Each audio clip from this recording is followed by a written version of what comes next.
Napag-usapan natin ang patungkol sa naisip na solusyon nitong si Shell Sensei. Pero bago natin simulan itong video na ito, ay i-roll muna natin ang intro. Hello everyone and welcome to my channel, ang inyong source ng Tagalog na Tansura Contents. Sa channel na ito, pinag-uusapan natin ang mga nangyayari sa may Tansura universe. So without further ado, let's get into the video.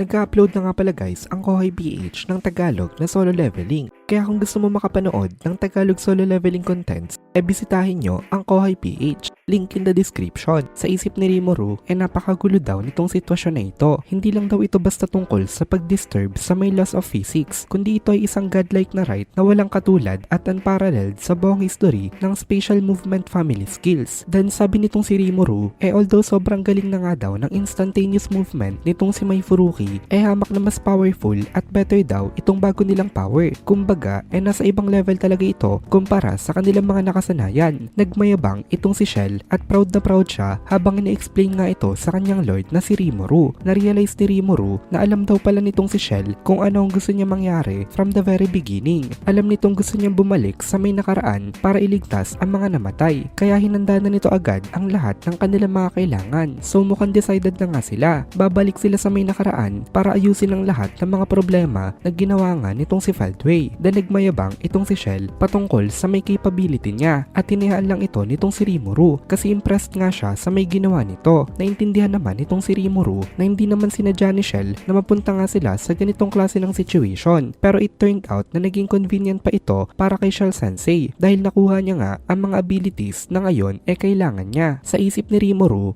secret niya daw na iniisip na napaka-reliable daw talaga ng super luck nitong si Shell Sensei. Kakaiba daw kasi talaga itong taglay na swerte nito na kahit nasa gitna ng crisis nakakakuha siya ng power up. Kaya naman sinamahan niya na lang itong si Shell at nakinig nga siya sa mga kwento nito for quite some time. Hinayaan niya itong maging lively at mag-enjoy sa moment habang nagpaplano sila ng kanilang next move. Kahit silang dalawa nga lang ang nandun sa may kawalan, napaka-lively talaga nitong si Shell Sensei. Mapapansin mo talaga sa may boses nito na tuwang-tuwa ito sa kanya nagawa ngayon. Hindi niya yun magawang maitago and explain nito ang lahat ng kinds of rights and privileges na parang hawak nila ang lahat ng oras sa mundo. Sa fact na ito, na-realize nitong si Rimuru na sobrang excited nitong si Shell na parang blessing pa nga ang sitwasyon na ito para sa kanya. Napaka-rare daw ng ganitong pangyayari para kay Rimuru na makita ang partner niya na ganito ka-emotional at ganito nga kasaya. Pero sa isip ni Rimuru, hindi naman daw ito surprising kung iisipin ng malalim. Kakagising lang daw nitong si Rimuru pero si Shell naghintay ng countless hours para once again makapag-usap sila na parang eternity na ang itinagal sa perspective niya. Well, parang eternity naman talaga kasi nga mag-isa siya sa may kawalan, alone and lonely habang binabantayan ang tulog niyang master. Na-realize ni Rimuru na hindi na ito simpleng strong mentality. Talagang ibang klase itong loyalty na ito. Sigurado itong si Rimuru na hindi niya daw kakayanin kung siya ay napunta sa may posisyon nitong si Shell Sensei. Kaya naisip niya na kamangha-mangha talaga itong si Shell. Kulang daw ang vocabulary niya para i-describe nga ito. Pero sana daw mapatawad siya sa mga limitadong salita lamang na kaya niyang ibigay as description dahil sa sobrang paghanga nga niya. Anyway, sinakyan na lang nitong si Rimuru ang kwento nitong si Shell at nakinig siya ng mabuti dahil dito nalaman niya exactly kung ano ang kaya niyang gawin ngayon at nakapag-prepare siya para sa kanilang future battles. Marami silang time kahit na technically nasa tight deadline na sila sa labas. Well, to be precise, wala talagang time na dumadaloy sa may void. So hindi marami, kundi zero ang oras nila. Naramdaman nitong si Rimuru na para naging kakaiba na siya kasi okay lang sa kanya ang ganong konsepto at hindi na siya nababaliw sa may paradox na ito. Kaya ngayon, all set na sila at handa na bumalik sa may cardinal world. Nawala na ang anxiety nitong si Rimuru at napalitan nito ng determination. Kailangan niyang bawian itong si Feldway dahil hindi niya talaga gustong nagpapatalo. Hindi na daw siya magpapatalo ulit gaya ng nangyari kanina. Kaya kailangan niyang palayain itong si Milim na ngayon